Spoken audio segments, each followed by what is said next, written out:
구역 예배를 겸한 우리 주일 오후 예배 공부 인도하겠습니다. 지난주에 받은 말씀이죠. 가정의 행복이라고 하는 제목이고, 성경 본문은 욥기 1장 1절에서 5절을 배경으로 합니다. 우리 지난 설교문에서 7가지 이렇게 질문을 주보에 실어 놓았습니다. 참고하시면 되겠습니다. 문제를 풀어보겠습니다. 1번입니다. 욥이 생존한 때는 성경시대 중 언제인가요? 라고 했습니다. 욥기가 시편하고 이렇게 같이 묶어져 있기 때문에 다윗 시대 이렇게 착각할 수도 있습니다. 그러나 우리가 지금 가지고 있는 성경은 그 내용별로 분류를 해놓은 편이거든요. 역사서, 또 시가서, 선지서, 율법서, 내용별로 이렇게 분류를 해놨지 시간별로 분류를 해놓은 것은 아닙니다. 욥기 성경 같은 경우는 이 생활상이라든가 문화를 보면은 이 족장 시대를 우리가 모습을 볼 수 있습니다. 이제 가장 대표적인 사건이 모세 시대 이후에는 하나님 앞에 번제를 드린다, 제사를 드린다. 이때는 반드시 제사장이 제사를 집례를 했습니다. 그러나 모세 이전 시대, 족장 시대지요. 모세 이전 시대를 아브라함, 이삭, 야곱 그리고 노아 이건 족장 시대입니다. 이 족장 시대에는 이 가장이 아버지의 역할도 하고 제사장의 역할도 하게 됩니다. 아브라함이 가는 곳마다 자기가 제사장이 되어가지고 번제를 드리고 제사를 드린다고. 노아가 자기가 제사장이 되어가지고 방주에서 나와서 하나님 앞에 번제를 드렸더라. 오늘 성경에 욥도 자식들의 생일 때에 잔치를 하고 난 다음에는 욥이 자식들의 이름대로 수대로 하나님 앞에 번제를 드렸더라. 족장 시대를 배경으로 하고 있다라고 하는 겁니다. 두 번째, 족장 시대에 나타난 하나님 계시의 특징은 무엇인가?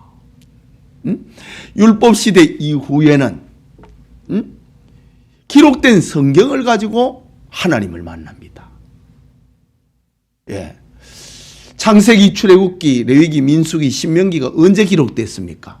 누가 기록했습니까? 모세가 기록했잖아요. 그러니까 모세 시대 때부터 기록된 성경이 시작이 됩니다. 그러니까 모세 이전 시대의 신앙생활을 어떻게 했는가? 하나님 계시의 특징이 무엇인가?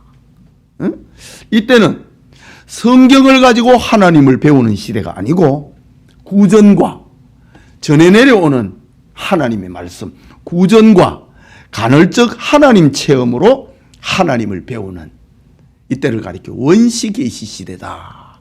기록된 계시 시대가 아니니까 원시 계시 시대다. 구전을 통하여서 간헐적 하나님 체험을 통하여서 하나님의 계시가 나타났다라는 겁니다. 여러분, 아브라함은 우리처럼 성경을 들고 예배드린 거 아닙니다. 이삭과 야곱도 우리처럼 성경을 들고 하나님께 예배드린 거 아닙니다. 이삭은 아버지로부터 하나님 체험을 경험을 듣습니다. 야곱은 아버지 이삭으로부터 하나님을 배웁니다. 그래서 오늘 설교 말씀에도 보면은 조상적부터 섬겨오는 하나님, 그때는 구전시대입니다. 아버지가 만났던, 할아버지가 만났던 그 하나님을 아들들에게, 손자들에게 전해줍니다. 이걸 때를 가리켜 원시 계시 시대라고 합니다. 그러니까 족장 시대에 하나님 계시의 특징이 무엇인가? 기록된 성경을 통하여서 하나님을 배우는 게 아니고 구전과 간헐적 하나님 체험으로 하나님을 배우는 원시 계시 시대였다라는 겁니다. 세 번째 질문입니다. 성경은 욥을 가리켜서 그 사람은 온전하고 정직하여 하나님을 경외하며 악에서 떠난 자들아 라는 말씀의 뜻이 무엇인가? 그 사람은 온전하고 정직하여 하나님을 경외하며 악에서 떠난 자들아. 이게 무슨 뜻인가? 그 말입니다.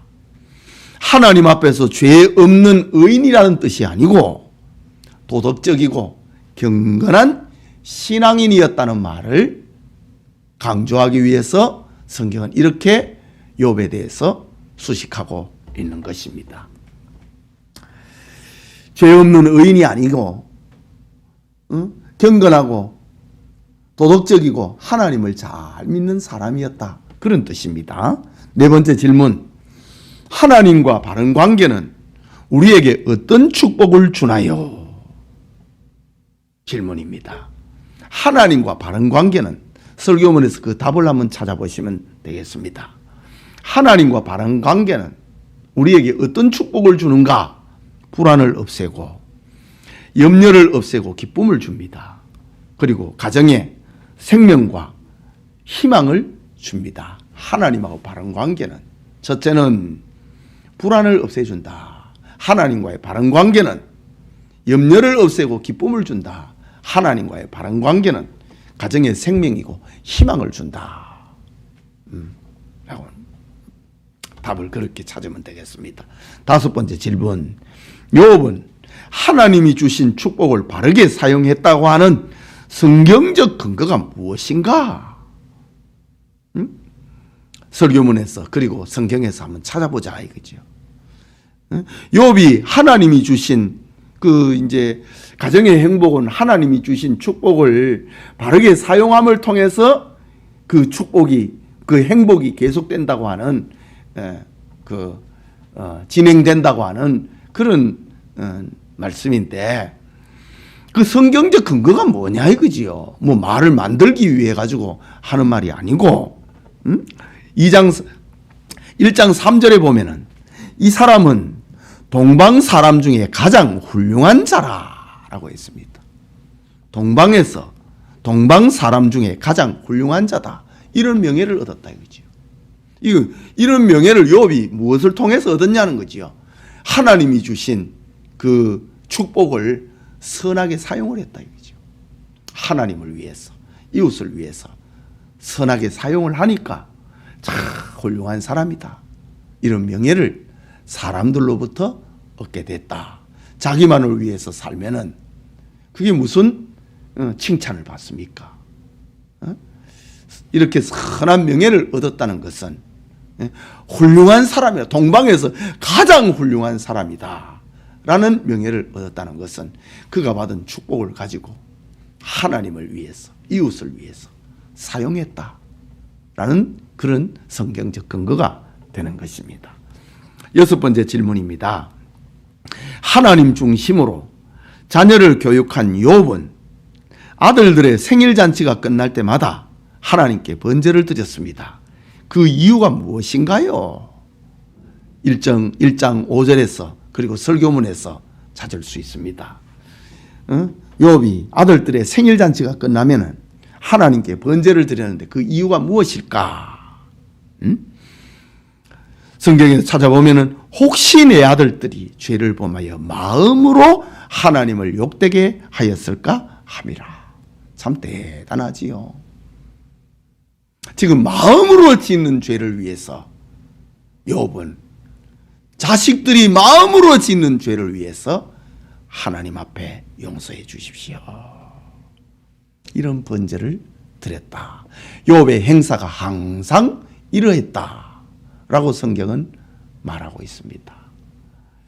참 우리는 눈에 보이는 거, 사건을 일으키는 거, 거기에 대해서 죄의 의미를 많이 두고 있지만은 참 욥이라고 하는 사람은 자식들이 마음으로 짓는 죄를 위해서라도 하나님 앞에 용서를 구하는 번제를 드렸다. 참 멋진 아버지고 행복한 가정을 만들고 있는 욥의 모습입니다. 일곱 번째 질문입니다. 다음 빈칸을 채워보세요. 신학자 행스텐버그의 글을 제가 성경에서 참 설교하면서 인용을 했는데 그의 말을 이렇게 한번 찾아보자 이 말입니다. 무엇은 신앙에서 나오고 무엇은 의심에서 나온다. 무엇은 소망으로 인도하고 무엇은 절망으로 인도한다. 신학자 행슨버그의 말인데 빈칸을 보면 선한 공포는 신앙에서 나오고, 여러분 경외라고 하나님을 경외한 자다라고 하는 말은 선한 공포를 말하는 겁니다. 선한 공포는 신앙에서 나오고 거짓된 공포는 의심에서 나온다. 아주 멋진 말이죠. 그리고 선한 공포는 소망으로 인도하고 거짓된 공포는 절망으로 인도한다.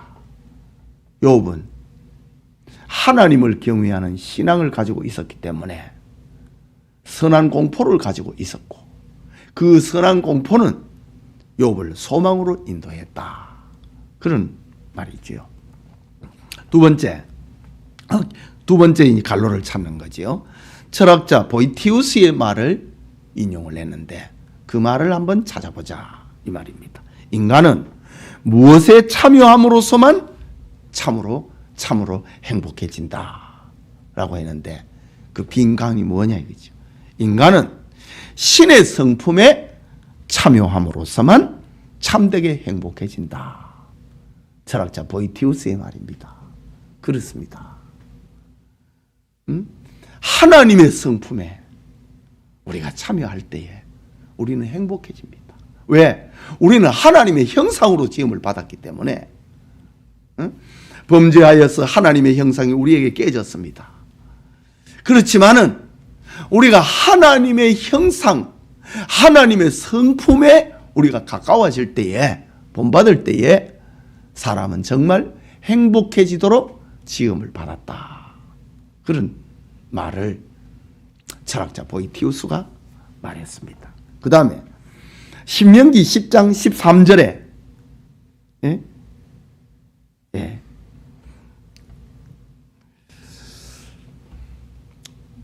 그 행복이라고 하는 말을 찾으려고 했는데 봅시다. 내가 오늘날 네 행복을 위하여 네게 명하는 여호와의 명령과 규례를 지킬 것이 아니냐. 답을 그냥 주보에 다 써버렸습니다. 여호와의 명령과 규례라고 하는 말을 빈칸을 만들려고 했는데 다 나와버렸습니다. 그렇지만은 문제를 낸 의도를 알겠지요. 내가 오늘날 네 행복을 위하여 네게 명하는 무엇을 지킬 것이 아니냐. 여호와의 명령과 규례입니다. 우리가 하나님의 명령과 하나님의 규례를 지키면 우리는 행복해집니다. 보이티우스의 말과 맥을 같이 하지요. 신의 성품에 참여할 때만이 인간은 참되게 행복해진다라고 했는데 하나님께서 우리에게 들려주신 말씀, 네 행복을 위하여 네게 명하는 여호와의 명령과 규례를 지킬 것이 아니냐. 우리가 하나님의 명령과 하나님의 규례를 지키면 우리는 행복해집니다. 예수님이 말씀하셨지요. 수고하고 무거운 짐진 자들아. 마태복음 11장 29절에 28절에 수고하고 무거운 짐진 자들아 다 내게로 오라. 내가 너희를 쉬게 하리라. 나는 마음이 온유하고 겸손하니 내게 와서 배우라. 내 멍에를 지고 내게 와서 배우라. 내 멍에는 쉽고 내 짐은 가벼움이라.